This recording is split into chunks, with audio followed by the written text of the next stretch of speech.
Hello दोस्तों, आपका श्रद्धा classes में एक बार फिर से स्वागत है। ठीक है,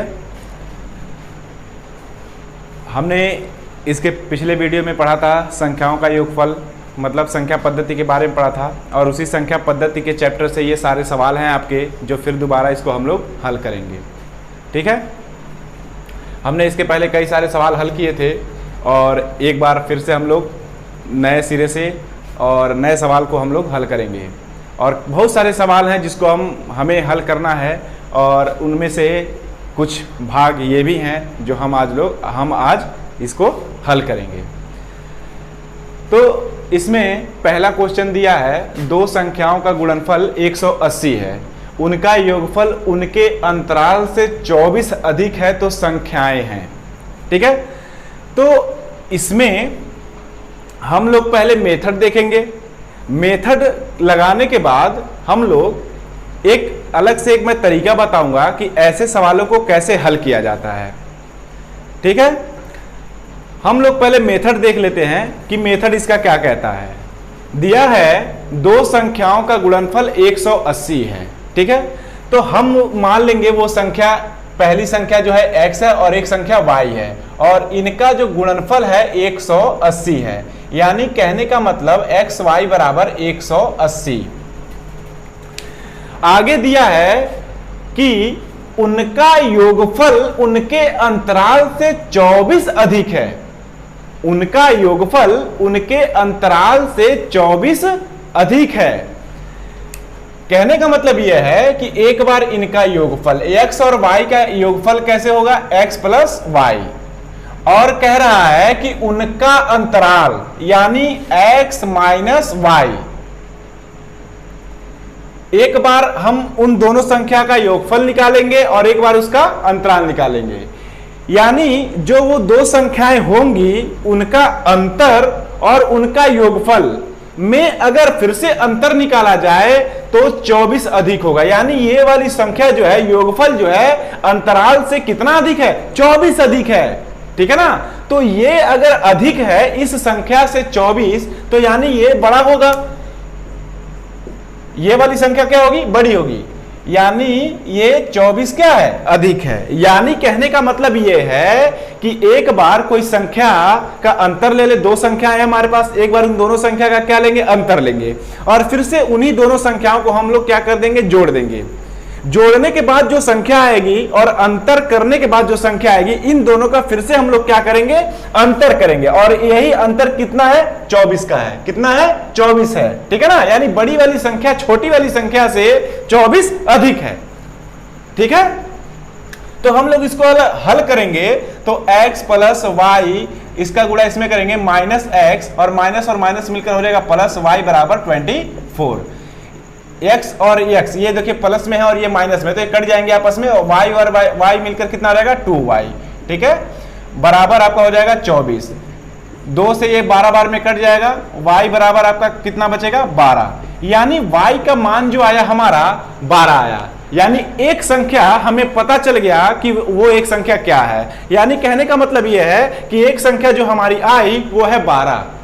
ठीक है, हमारे पास पहला जो हमने निकाला था, प्रश्न में दिया है कि दो संख्याओं का गुणनफल 180 है, तो हमने क्या किया था, x इंटू y बराबर हमने क्या लिखा था, 180। देखिए यहाँ पे लिखा था हमने x और y का गुणा करेंगे तो 180 होगा। हमने वो संख्या मानी थी ना, पहली संख्या x मानी थी और दूसरी संख्या y मानी थी, और इन्हीं दोनों का गुणनफल जो था हमारा कितना था, 180 था। तो x y बराबर 180, और हमारा y का मान जो है निकल कर आ गया, y का मान जो दिया है 12 दिया है। तो हम लोग क्या करेंगे, x गुणे y का मान रखेंगे 12 बराबर 180। तो x बराबर 180 बटे 12, और 12 एकम 12, 12 पंजे 60। यानी x का मान जो आया हमारा कितना आया, 15 आया। यानी एक संख्या हमारी 15 और एक संख्या हमारी 12 है।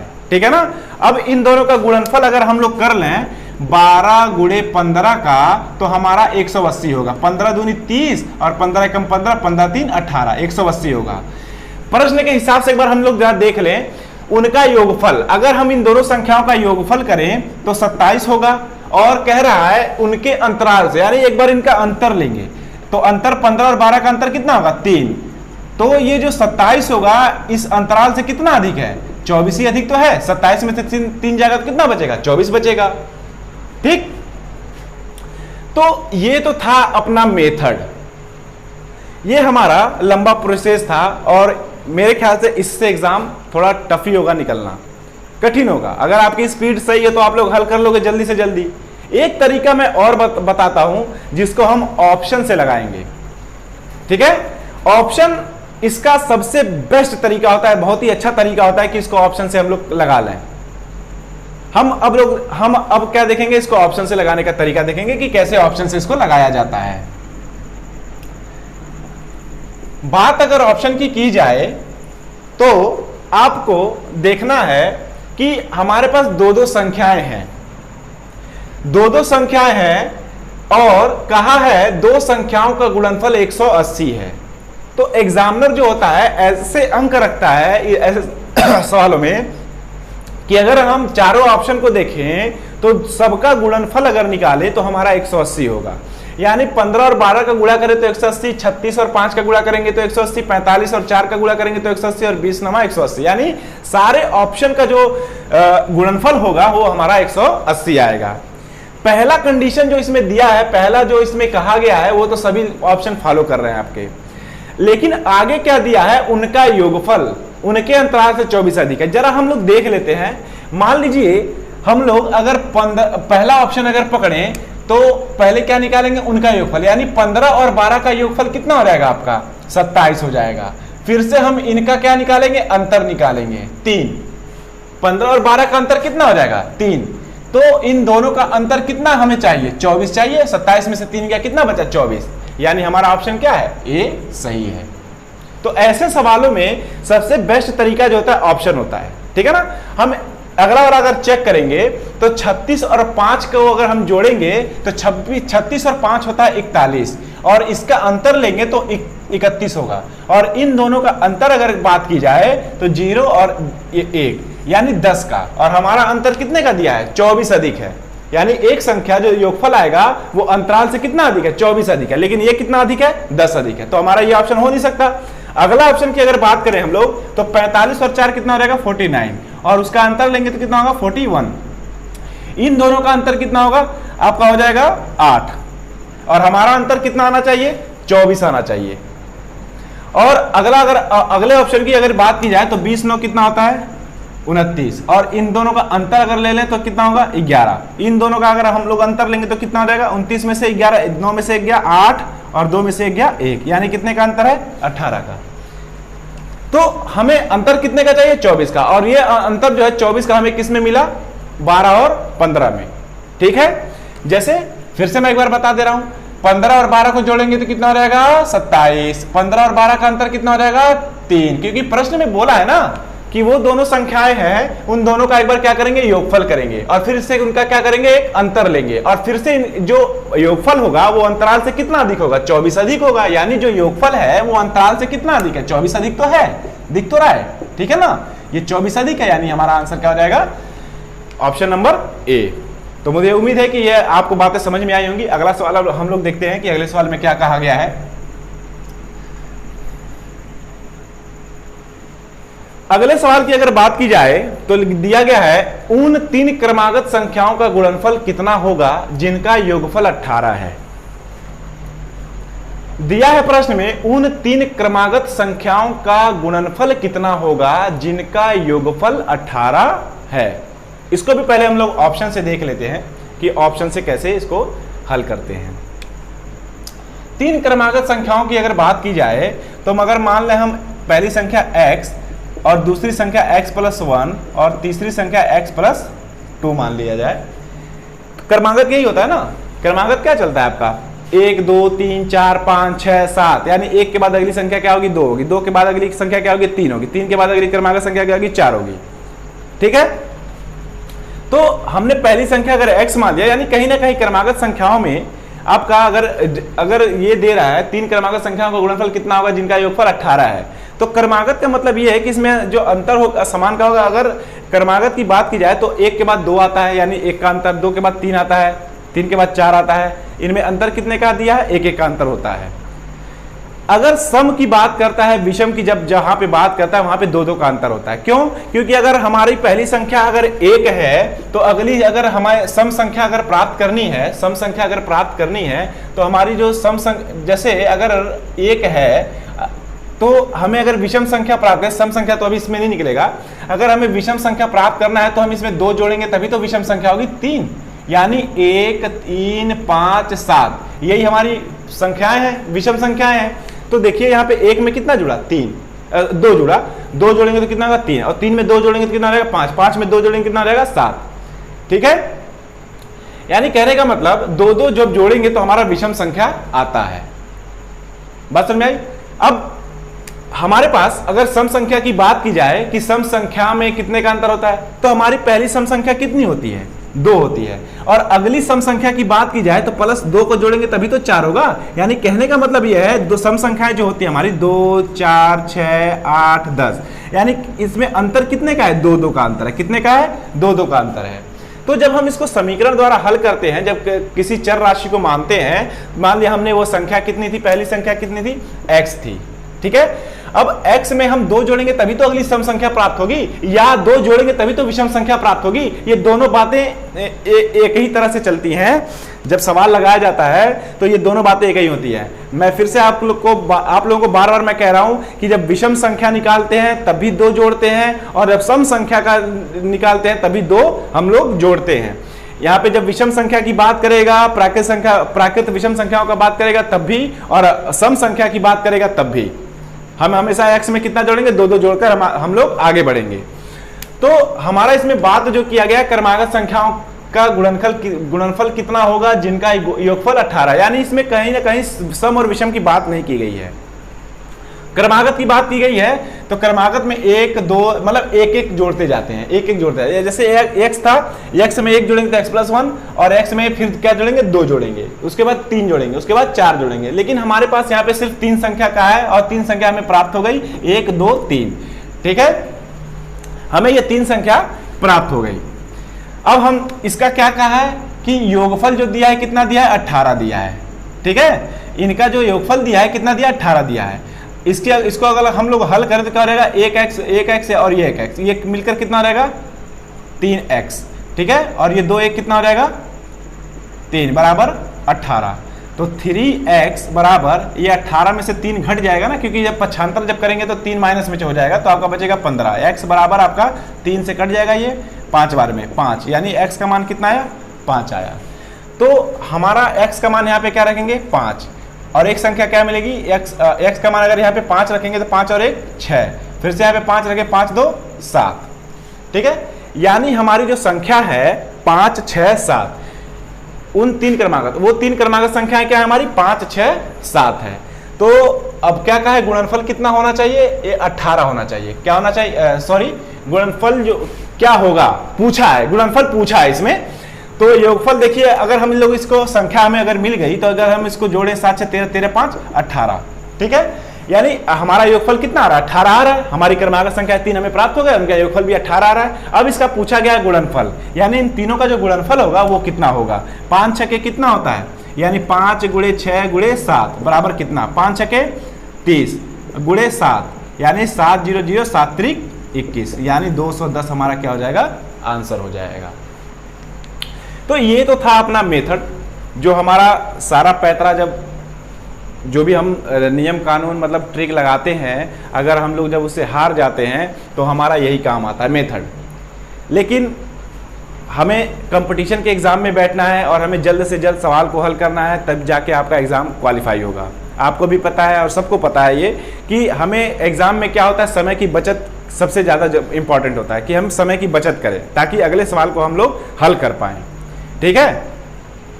तो मैं इसका एक और नियम बताता हूं कि ये सवाल ऐसे कैसे हल किए जाते हैं, ऐसे वाले सवाल जो होते हैं कैसे हल किए जाते हैं। इसमें क्या करते हैं कि 3 क्रमागत संख्याओं का गुणनफल कितना होगा, उन 3 क्रमागत संख्याओं का गुणनफल कितना होगा जिनका योगफल 18 दिया है।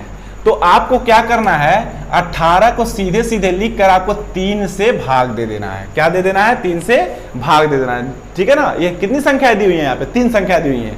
तो 3 से जब इसको भाग देंगे तो 3 छक्के 18, तो इतनी बात जरा आपको ध्यान होनी चाहिए कि जब ऐसे भाग देंगे तो ये हमेशा मध्य वाली संख्या निकलती है। कहाँ की निकलती है? मध्य। ये मध्य की संख्या निकलती है, ठीक है। तो अब हमें एक संख्या तो पता चल गया और हमारे पास टोटल कितनी संख्याएं चाहिए? हमें 3 संख्याएं। तो अब हमारे पास 2 संख्या कम पड़ रहा है, तो एक संख्या इधर जाएंगे और एक संख्या इधर जाएंगे। क्रमागत है, सम और विषम की बात नहीं किया है, सिर्फ क्रमागत की बात किया है। तो 6 के बाद अगली क्रमागत संख्या क्या होगी? 7 होगी, और 6 के पहले क्रमागत संख्या जो होगी क्या होगी? 5 होगी, ठीक है। अब देखिए 5, 6, 7। मैं फिर से बार बार रिपीट कर रहा हूं कि जब हम भाग देते हैं हमेशा मध्य वाली संख्या निकलती है। कहां की संख्या निकलती है? मध्य वाली निकलती है। तो मध्य में हमारा जो संख्या निकला 3 6 18, यानी मध्य वाली संख्या है, यानी एक संख्या हमें प्राप्त हो गई। और हमारे पास कितनी संख्या चाहिए? 3 संख्या चाहिए, और भी क्रमागत चाहिए। तो 6 के बाद अगली संख्या क्या होगी? क्रमागत 7 होगी, और इसके पहले जो एक संख्या होगी क्या होगी? 5 होगी। अब हमें तीनों संख्याएं मिल गई। इसको जरा चेक कर लेते हैं 18 आ रहा है कि नहीं। 7 6 13, 13 5 18। अब इनका गुणनफल पूछा है ना यहाँ पे। उन 3 क्रमागत संख्याओं का गुणनफल कितना होगा जिनका योगफल 18 है? तो 5 6 30 और 3 7 21, यानी 210 जो होगा आपका क्या होगा? आंसर होगा, ठीक है। तो मुझे उम्मीद है कि ये सवाल आपको समझ में आया होगा। आगे चलते हैं, आगे सवाल क्या कह रहा है। और मैं बार बार कह रहा हूं आप लोगों से, पढ़ते रहिए, घर पे पढ़ते रहिए। जब तक आप लोग सेल्फ स्टडी नहीं करेंगे तब तक एग्जाम क्वालिफाई नहीं कर पाएंगे। आप घर पे पढ़ते रहिए। ध्यान दीजिए यहाँ पे कुल कितनी 3 अंकीय संख्याएं हैं जो 6 से विभाजित होंगी? प्रश्न ये कह रहा है कि 3 अंकों की वह संख्या कितनी है कि जो 6 से विभाजित होंगी। 3 अंकों की जो हमें 6 से विभाजित करना है वो हमारे पास 3 अंकों वाली संख्या होनी चाहिए, ठीक है ना। तो हम ऐसे सवालों को हम हल कैसे करते हैं जरा ये ध्यान दीजिए। यहां पे कह रहा है कि कुल कितनी 3 अंकीय संख्याएं हैं। तो 3 अंक की अगर सबसे बड़ी संख्या की बात की जाए, 3 अंकों की सबसे बड़ी संख्या की बात की जाए तो आपका होगा 999। 999 क्यों? क्योंकि अगर इसमें एक अगर हम लोग जोड़ दे तो ये हो जाएगा 1000, और ये कितने अंक हो जाएंगे? 4। लेकिन हमें क्या चाहिए? 3 अंकों की संख्या, ठीक है। अब सबसे बड़ी संख्या कितनी है? 999। 3 अंकों की सबसे बड़ी संख्या कितनी है? 999। और अगर बात की जाए 3 अंकों की सबसे छोटी संख्या क्या है, तो वो है आपकी क्या? 100। क्या है? 100। अब 100 में हम लोग नीचे आएंगे, 2 अंकों में लेंगे। अगर 2 अंकों की बात की जाए, हमें 2 अंकों का तो चाहिए नहीं। प्रश्न में साफ साफ दिया है कि हमें जो 6 से विभाजित वाली संख्याएं चाहिए वो चाहिए 3 अंकों की संख्या होनी चाहिए। तो हमें 100 तो लेना नहीं है, क्योंकि 100 जो है 3 अंकों की संख्या है। तो यानी 100 से 1 कम जो ही करेंगे तो 2 अंकों की छोटी से छोटी संख्या हो जाएगी आपकी 99। अब इसमें हम क्या करेंगे? अगर हम लोग 1 से लेकर 999 तक अगर हम 6 से बात करें कि 6 से कौन कौन सी संख्या भाग जाएगी, कौन कौन सी जो संख्या है जो 6 से भाग जाएगी, कहां तक? 1 से लेकर 999 तक। और 999 तक इसलिए कि 3 अंकों की बात किया है, और 3 अंकों की सबसे बड़ी संख्या 999 होता है, ठीक है। अब 1 इसमें जोड़ देंगे तो 1000 हो जाएगा, और 1000 होता है आपके 4 अंकों की संख्या, और हमें 4 अंकों की संख्या चाहिए नहीं, और हमें चाहिए कितना? 3 अंकों की संख्या। तो 3 अंकों की सबसे बड़ी संख्या हमारी 999 हो गई। और 1 से हम बात करें, 1 से लेकर 999 तक वह कितनी संख्याएं होंगी जो 6 से पूरी विभाजित होंगी? वो कितनी संख्याएं होंगी? ठीक है, 1 से बात हो रही है। कहां से? 1 से बात हो रही है। तो हम लोग इसको तय कैसे करते हैं? इसको हम 6 से भाग दे देंगे। तो 6 1 कम 6 बचा 3, 6 6 का 36, फिर से बचा 3, 6 6 का 36। यानी पूर्णांक तक हम लोग जाते, दशमलव का मान हम लोग यहाँ पे नहीं लेंगे। तो हमारा जो भागफल आया पूर्णांक में कितना आया? 166। कहने का मतलब तात्पर्य यह है कि 1 से लेकर 999 तक कुल 166 संख्याएं ऐसी हैं कि जो 6 से विभाजित पूरी हो जाएंगी, जिसमें हमारे पास 2 अंकों की भी संख्या है, 1 अंकों की भी संख्या है, और 3 अंकों की भी संख्या इसमें शामिल है 166 में, ठीक है। और प्रश्न में एक साफ साफ कहा है कि हमें 3 अंकों की संख्या चाहिए जो 6 से पूरी पूरी विभाजित हो जाएं, उनकी गणना कीजिए। तो हमें 2 अंकों की संख्याओं को तो हमें घटाना पड़ेगा ना। एक संख्या की और 2 अंकों की जो संख्या है जो 6 से विभाजित होंगी वो संख्या हमें घटानी पड़ेंगी। यानी कहने का मतलब अगर 2 अंकों की संख्या की बात अगर की जाए कि 6 से कौन कौन सी संख्याएं विभाजित होंगी तो 99 तक ही ना कोई वो संख्या होगी। 2 अंकों की और 1 अंकों की संख्या 99 तक ही तो हमें प्राप्त होगा जो 6 से विभाजित होगा। तो हम इसमें क्या करेंगे, 6 से इसमें भाग लगा देंगे, यानी 6 एकम 6 और 6 छवा का 36। दशमलव में नहीं जाएंगे, सिर्फ पूर्णांक तक जाएंगे। ठीक है, अब हमारे पास 2 अंकों की संख्या और 1 अंकों की संख्या कितनी संख्या है, 16। कितनी संख्या है, 16। अब हमें 3 अंकों की चाहिए तो इसमें से क्या करेंगे, 166 में से 16 को क्या करेंगे, घटा देंगे। 16 को क्या करेंगे, घटा देंगे। 6 में से 6 गया 0, 6 में से 1 गया 5 और ये बचा 1, यानी 150 आपका answer. Option B, option B जो है आपका सही है। ठीक है, मैं फिर से एक बार रिपीट कर रहा हूं कि 999 जो है सबसे अधिकतम संख्या है, जो 3 अंकों की सबसे बड़ी संख्या है। ठीक है, और हम लोग 1 से लेकर 999 तक हम पहले पूरी गणना कर लेंगे कि 1 से लेकर 999 तक कितनी संख्याएं हैं जो 6 से पूरी विभाजित होती हैं। तो हमारा जो डाटा निकला 166 निकला, यानी वो कितनी संख्या है, 166 संख्याएं हैं जो 6 से विभाजित होंगी। तो इसमें 166 में आपकी 1 अंक वाली भी संख्या है और 2 अंक वाली भी संख्या है, तो हमें 2 अंकों तक का घटाना पड़ेगा ना, क्योंकि हमें सिर्फ 3 अंकों का ही चाहिए ना। तो 2 अंकों की सबसे बड़ी संख्या क्या होती है, 99 होती है। हम इसमें क्या करेंगे, 6 से भाग दे देंगे। जब 6 से भाग देंगे तो हमारी कितनी संख्याएं होंगी, 16 संख्याएं। अब ये 16 संख्याओं में 1 अंक वाली भी संख्या है जो 6 से विभाजित होगी और 2 अंकों वाली भी संख्या है जो 6 से विभाजित होगी। ठीक है, तो हमें 1 अंक वाला और 2 अंक वाला तो चाहिए नहीं, तो हम क्या करेंगे, इसको हम 16 इसमें से घटा देंगे। अब जो ही इसमें से 16 घटाएंगे तो हमारा बचेगा कितना, 150। अब ये 150 वो संख्याएं हैं जो 3 अंकों की हैं। 150 वो संख्याएं हैं, 150 संख्याएं वो हैं जो 3-3 अंकों से बनी हुई हैं, जो 6 से पूरी विभाजित हो जाएंगी। ठीक है, तो मुझे उम्मीद है कि ये बात आपको समझ में आई होगी। आगे चलते हैं।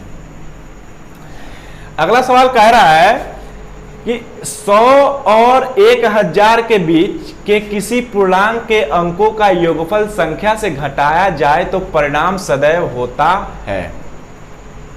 परिणाम सदैव होता है।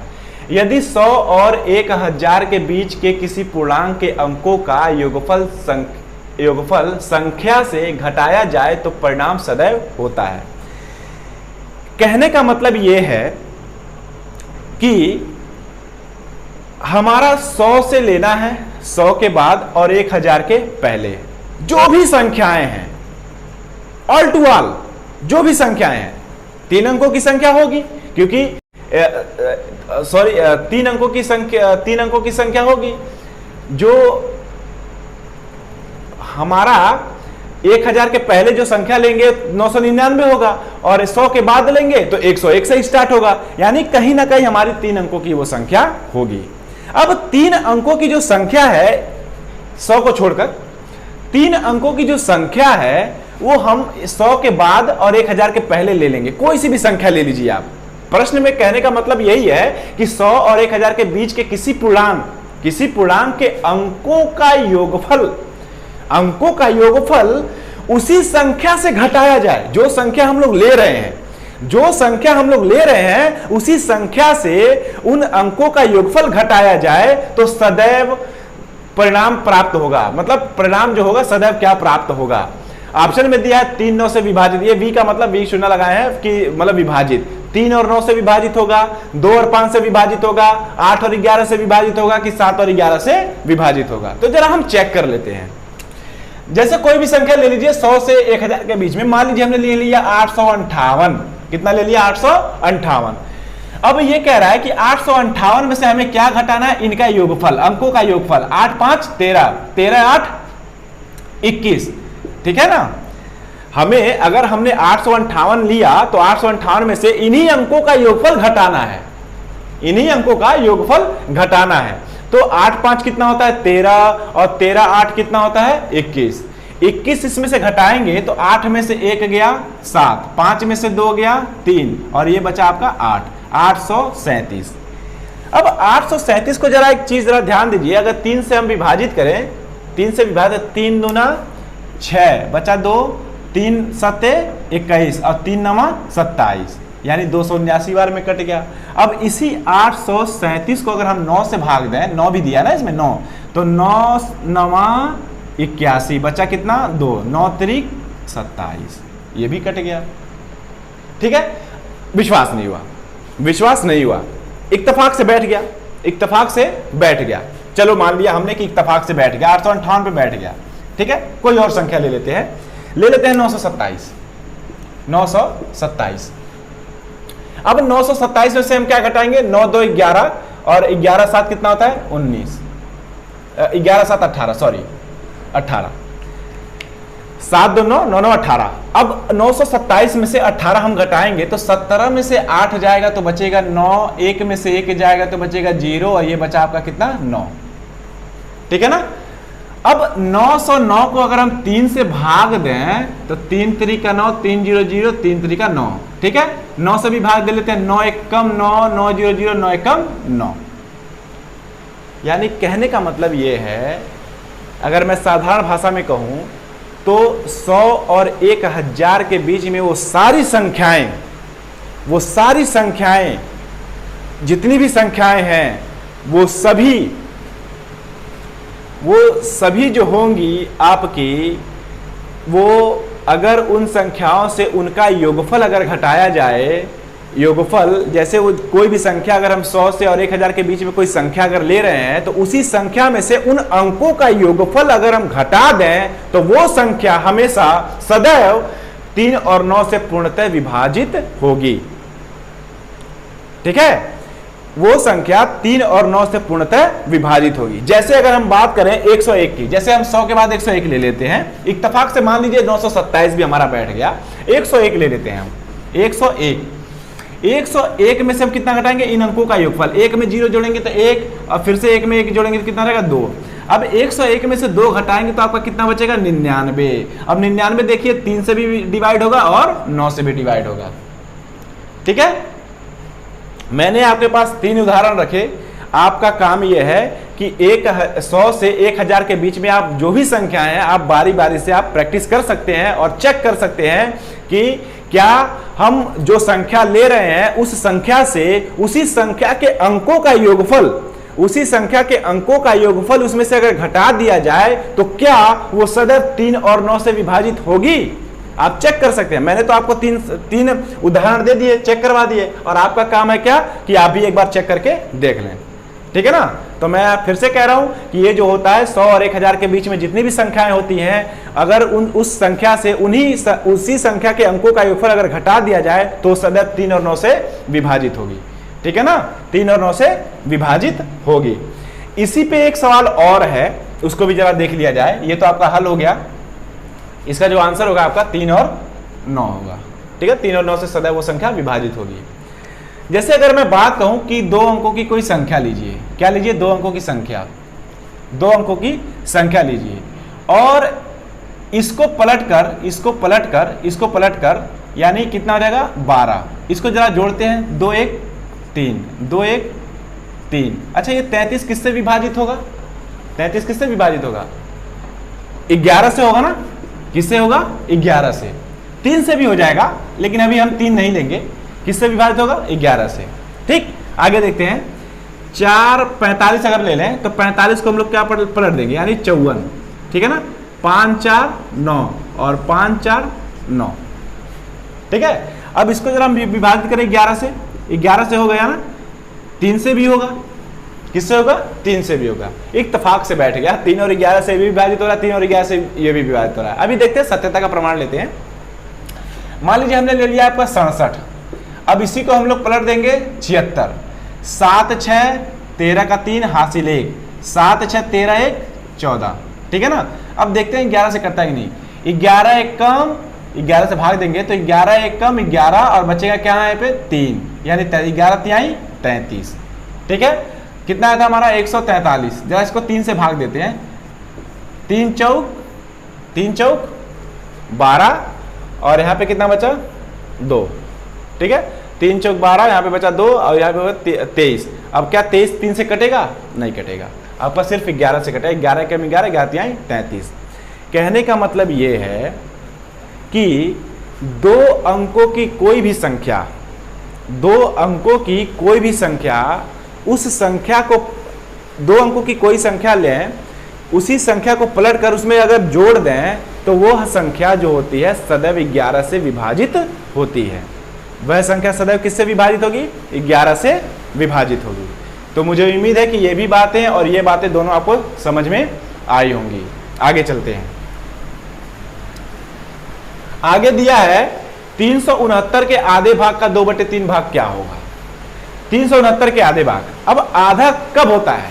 जब किसी को 2 भागों में बांटते तो वही तो आधा आधा होता है। जब किसी संख्या को या किसी वस्तु को 2 भागों में हम लोग बांटते हैं, 2 बराबर भागों में बांटते हैं, तो उसी को तो हम लोग आधा कहते हैं। तो यहाँ पे 369 को हम किससे भाग देंगे? 2 से। तो जब 2 से जो ही इसमें भाग देंगे तो ये क्या हो जाएगा? आधा हो जाएगा। और कह रहा है कि 369 के आधे भाग का मतलब गुणा 2/3 भाग क्या होगा? 2/3 भाग क्या होगा? 2 से 2 कट गया, 3 एकम 3, 3 दूनी 6, 3 त्रिका 9, यानी क्या होगा? 123। ये क्या हो जाएगा आपका आंसर, यानी आपका ऑप्शन नंबर बी आपका सही है। आगे चलते हैं। किसी दिया है किसी संख्या के 1/5 उसी संख्या के 1/7 से 10 अधिक है। कितना है? 10 अधिक है। मान लिया वह संख्या x है, किसी संख्या के 1/5, यानी x का 1/5 उसी संख्या के 1/7, उसी संख्या के यानी x के 1/7 से 10 अधिक है, से 10 अधिक है। देखिए मित्रों, इस सवाल में एक चीज मैं आज आपको बताने जा रहा हूं, बिल्कुल इंपॉर्टेंट चीज है, वो मैं आपको बताने जा रहा हूं। इसमें जरा ध्यान से सुनिएगा आप लोग कि किसी भी वस्तु को अगर हम हिस्सों में कन्वर्ट करें, पहली बात तो यह है कि जो हर का मान होता है, आज आप लोग जान लीजिए, वो हिस्सा होता है। अगर ये 1/7 है तो इसका कहने का मतलब ये है कि किसी वस्तु का हम लोग कितना हिस्सा कर रहे हैं? 7 हिस्सा। और 7 हिस्से में से कितना हिस्सा ले रहे हैं? 1 हिस्सा। किसी वस्तु का हम कितना हिस्सा कर रहे हैं? 5 हिस्सा। 5 हिस्से में से कितना ले रहे हैं? 1 हिस्सा। ठीक है। अब इसमें समझने योग्य बात यह है कि अगर किसी वस्तु का हम लोग भाग कर रहे हैं, जैसे अगर मान लीजिए अगर 20 का हम लोग 2/5 निकालें और इसी 20 का हम लोग 2/8 निकालें, ठीक है, तो जहां पे हर का मान, जैसे ऊपर का मान आपका बराबर होना चाहिए, ऊपर का जो मान है, अंश का जो मान है वो बराबर होना चाहिए, और हर का मान जब अलग अलग हो तो क्या इसमें समझने योग्य बात है? आज आप लोग समझ लीजिए। हर का मान जब भी ज्यादा होगा, यानी कहने का मतलब यहां पे 8 है आपका और यहां पे कितना है? 5, तो हर का मान किसका है? ज्यादा, यहां का है। हर का मान जिसका ज्यादा होगा उसका जो मान होगा, मतलब जो आंसर आएगा आपका, हमेशा छोटा आएगा, ठीक है। और जिसका हर छोटा होगा उसका मान बड़ा आएगा। जिसका हर छोटा होगा उसका मान बड़ा होगा और जिसका हर बड़ा होगा उसका मान छोटा होगा, ठीक है। तो अगर हम बात करें किसी वस्तु का, जैसे यहां पे दिया किसी संख्या का 1/5, अगर उस संख्या का हम लोग 5 हिस्सा करें, अच्छा ठीक है, साधारण भाषा में देख देते हैं, ज्यादा टफ हो गया, नहीं ये ज्यादा टफ हो गया। अगर मैं आपसे कहूं कि 100 रुपए का 5 हिस्सा कीजिए, तो आप लोग तुरंत बताओगे 20-20। 100 का हमने कितना हिस्सा किया? 5 हिस्सा, तो हमारा हिस्सा प्रत्येक हिस्सा कितना आएगा? 20-20 का आएगा। अगर मैं यही कहूं कि 100 का आप 10 हिस्सा कीजिए, कितना हिस्सा कीजिए? 10 हिस्सा, तो कितना कितना आएगा? 10-10 आएगा, ठीक है ना। जब हमने हिस्से में बढ़ोतरी की, जब हिस्से में हमने बढ़ोतरी की, हिस्सा हमने अधिक किया, तो हमारा जो मान आया कितना आया? कम आया। और जब हिस्सा हमने कम किया तो मान क्या आया? बड़ा आया। यानी अगर हमने किसी संख्या का, अगर मान लो 100 का 5 हिस्सा किया तो 20-20 आया, और 10 हिस्सा किया तो क्या आया? 10-10 आया। तो मेरा इतना समझाने का मतलब ये है कि अगर हम मान लीजिए कहा है किसी संख्या का, अगर उस संख्या का हम 1/5 यानी 5 हिस्सा करें तो एक हिस्सा जो होगा कुछ भी होगा, लेकिन उसी का हम 1/7 हिस्सा, फिर से हम क्या करें? उसी संख्या का 1/7, तो अगर हम 7 हिस्सा करेंगे तो यानी वो जो 7वां हिस्सा जो होगा छोटा होगा, और 5 हिस्सा करेंगे तो बड़ा होगा। यानी कहने का मतलब 1/5 जब निकालेंगे तो बड़ा मान आएगा, और 1/7 निकालेंगे तो छोटा मान आएगा। तो 1/5 वाला बड़ा है और 1/7 वाला छोटा है, और इन्हीं दोनों का अंतर क्या कहा है, 10 अधिक है। यानी 1/5 से 1/7 कितना अधिक है, 10 अधिक है। इसको हम हल करेंगे, x/5 माइनस x/7 बराबर 10।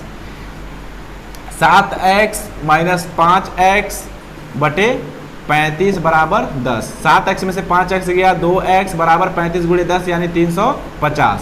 और इसको हम काट देंगे, 2 एकम 2 और 2 सत्ते 14, 2 पंचे 10। तो x बराबर हमारा कितना है, 175। यानी हमारा ऑप्शन नंबर कितना है, सी। यह हमारा क्या हो जाएगा, आंसर हो जाएगा।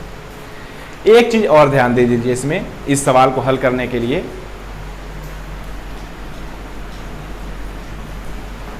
अगर दशमलव में कोई संख्या है 20.5 है, तो अगर इसमें से हम 9 रुपया घटा रहे हैं अगर, तो हमेशा जो हम घटाएंगे, अगर 20.5 में से 9 रुपया घटाएंगे, यानी दशमलव वाले अंक में से अगर पूर्णांक वाले अंक को घटाएंगे, तो जो हमारा उत्तर आएगा वो भी दशमलव में ही आएगा। हमारा किस में आएगा, दशमलव। यानी 5 0 20 में से 9 गया आपका 11, यानी 11.5। यानी कहीं ना कहीं अगर दशमलव वाली संख्या से पूर्णांक को घटाया जाए तो जो हमारा उत्तर होगा वो हमारा क्या होगा, दशमलव में ही आएगा। तो इस सवाल को हम लोग एक तरह से और भी हल कर सकते हैं। अगर किसी संख्या का हम लोग 5 हिस्सा करें तो वो भी पूरा कटना चाहिए, और 7 हिस्सा करेंगे तो वो भी पूरा कटना चाहिए। क्यों, क्योंकि उनका अंतर हमारा किस में दिया है, पूर्णांक में दिया है, दशमलव में नहीं दिया, 10 दिया है ना। तो यानी कहने का मतलब वो संख्या अगर हम 7 हिस्सा करेंगे तभी पूर्णांक में होना चाहिए, और 5 से भाग अगर दे रहे हैं तभी पूर्णांक में होना चाहिए। तो इसमें चेक कर लेते हैं कि कौन सी संख्या, 5 से तो देखो सभी संख्याएं कट जाएंगी, लेकिन 7 से भी तो सारी संख्याएं कटनी चाहिए। सारी संख्याएं नहीं, मतलब एक संख्या इसमें से कटेगी। तो 7 से हम लोग चेक करते हैं कि 7 से कौन सी वो संख्या जो कट जाएगी। तो आपका 7 से यही कटेगा, 7 दूनी 14, 7 पचे 35। आप तुरंत यहाँ पे भी लगा सकते हो ऑप्शन से, ठीक है। तो मुझे उम्मीद है कि ये बात भी आपको समझ में आई होगी। आगे चलते हैं। आगे आपका दिया है कि यदि किसी संख्या का तिगुना उसी संख्या के 3/5 से 60 अधिक है। यदि किसी संख्या का तिगुना, मान लिया वह संख्या क्या है, x, इसका हम लोग क्या करेंगे, 3 गुना करेंगे। तिगुना उसी संख्या के 3/5, यानी यही संख्या x का 3/5 से 60 अधिक है। यानी इतने से ये कितना अधिक है, 60 अधिक है। कितना अधिक है, 60 अधिक है। इसको हम हल कर लेंगे। कह रहा है यदि किसी संख्या का, तो हमने वह संख्या मान ली क्या, x।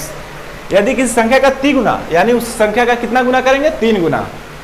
फिर से उसी संख्या के 3/5 से, मतलब इसी संख्या के 3/5 से कितना अधिक है, 60 अधिक है। यानी ये वाला मान क्या होगा, छोटा होगा। अब हम इसको हल कर लेंगे, यानी 3x minus 3x/5 is equal to 60। ठीक, 5 15x माइनस ये बटे 1 होता है, 3 एकम 3x बटे 5 एकम 5 बराबर 60।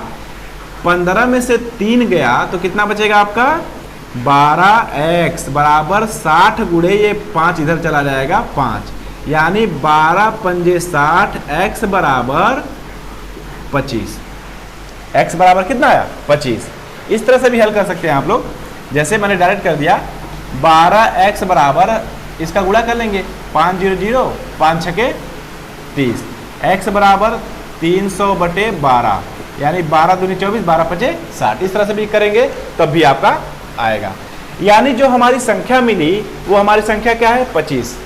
x का मान कितना आया, 25, और हमने वह संख्या मानी था ना x, तो वह संख्या कितनी आई, 25 आई, 25 आया। ठीक है, अब वह संख्या जो है हमारा कितना है, 25 आया। तो हमारा तो आंसर ये हो गया, ए नंबर ऑप्शन। ठीक है, लेकिन हम क्या करेंगे, ऑप्शन से भी चेक कर लेंगे। ऑप्शन से भी चेक कर, ऑप्शन से भी लगाने का एक तरीका है इसका। मान लिया हमने वह संख्या क्या है, 25 है, वो संख्या क्या है, 25 है। तो 25 का एक बार क्या करा, यदि किसी संख्या का तिगुना, मान लीजिए हमने 25 का हमने कितना कर दिया, 3 गुना कर दिया, तो कितना हो जाएगा 75। फिर से क्या कह रहा है कि उसी संख्या का 3/5, यानी 25 का हम लोग क्या करेंगे 3/5 निकालेंगे, यानी 5 × 5 = 25, 5 × 15। अब इन दोनों का अंतर देखिए, क्या 75 और 15 का अंतर 60 नहीं है? यानी कहने का मतलब ये 75 जो है इससे कितना अधिक है, 60 अधिक है। हमारा ऑप्शन से भी लग गया, ऑप्शन से भी लगा सकते हैं इसको, यानी हमारा जो आंसर क्या है 25। ठीक है, आगे हम देखते हैं। आगे दिया है यदि किन्हीं 3 क्रमागत विषम प्राकृतिक संख्याओं का योग 147 है तो बीच वाली संख्या होगी। मैंने अभी अभी आपसे कहा था कि जब विषम संख्या या सम संख्या की बात करें तो हमारी सबसे छोटी सम संख्या क्या होती है, 2। तो अगली जो सम संख्या प्राप्त होगी इसमें 2 को जोड़ेंगे तभी तो 4 होगा, 4 में 2 जोड़ेंगे तभी तो 6 होगा, 6 में 2 जोड़ेंगे तभी तो 8 होगा। हमेशा कितना जोड़ेंगे, सम संख्या में 2 जोड़ेंगे तभी तो अगली सम संख्या प्राप्त होगी। और रही बात विषम संख्या की, तो विषम संख्या हमारी सबसे छोटी क्या है, 1। 1 में हम कितना जोड़ेंगे तो अगली संख्या विषम प्राप्त होगी, यानी 2, यानी बराबर कितना 3। अब 3 में हम कितना जोड़ेंगे तो अगली विषम संख्या प्राप्त होगी, 2 जोड़ेंगे तो 5। यानी कहने का मतलब सम और विषम में हमेशा 2-2 जब जोड़ते हैं तब जाके हमें प्राप्त होता है अगली विषम या सम संख्या। हमारे पास यहां पे दिया है यदि किन्हीं 3 क्रमागत विषम प्राकृतिक संख्याओं का योग 147 है तो बीच वाली संख्या होगी। अगर इसको हम मेथड से अगर लगाया जाए, यदि किन्हीं 3 क्रमागत, यानी पहली संख्या अगर हमने मान लिया x और किसकी बात कर रहा है, विषम संख्या की, तो अगली संख्या क्या होगी x + 2, फिर इसके अगली क्या होगी x + 4, और इन तीनों का जो योगफल दिया है आपका कितना दिया है 147। कितना दिया है 147। इसको हल कर लेते हैं, 1x 1x 1x, ये कितना हो जाएगा आपका 3x + 4 2 6 = 147। अब आपका आ जाएगा 3x = ये पक्षांतर करेंगे तो आपका बचेगा 141। ठीक है ना। अब आपका x 3 से ये कट जाएगा, 3 × 4 = 12, 3 × 7 = 21, यानी x बराबर जो आया आपका 47। हमने पहली संख्या जो मानी थी 47 मानी थी, क्या मानी थी 47, सॉरी 47 नहीं मानी थी, x मानी थी। तो x का मान हम यहाँ पे क्या रखेंगे 47। ठीक है, अब यहाँ पे क्या रखेंगे, यहाँ पे x का मान रखेंगे तो कितना रहेगा 49, यहाँ पे x का मान रखेंगे तो 47 और 4 कितना होता है आपका 51। अब आपसे पूछा क्या है, तो बीच वाली संख्या होगी, तो हमारी बीच वाली संख्या क्या है 49 है, यानी ये आपका क्या हो जाएगा आंसर हो जाएगा। तो ये तो आपका मेथड था। अब देखते हैं इसको ट्रिक से कैसे लगाते हैं। जब भी ऐसा सवाल दे दे तो हम लोग क्या करेंगे, किन्हीं 3 क्रमागत विषम संख्याओं की बात अगर कर रहा है तो 3 से हम क्या भाग देंगे, 147 में हम लोग क्या कर देंगे भाग दे देंगे, यानी 147/3। जब इसको हम भाग देंगे तो 3 × 4 = 12, 3 × 9 = 27। ये जो आएगी संख्या हमेशा मध्य वाली आती है, किसकी आती है मध्य वाली, यानी हमारा जो मध्य में होगा वो 49 होगा।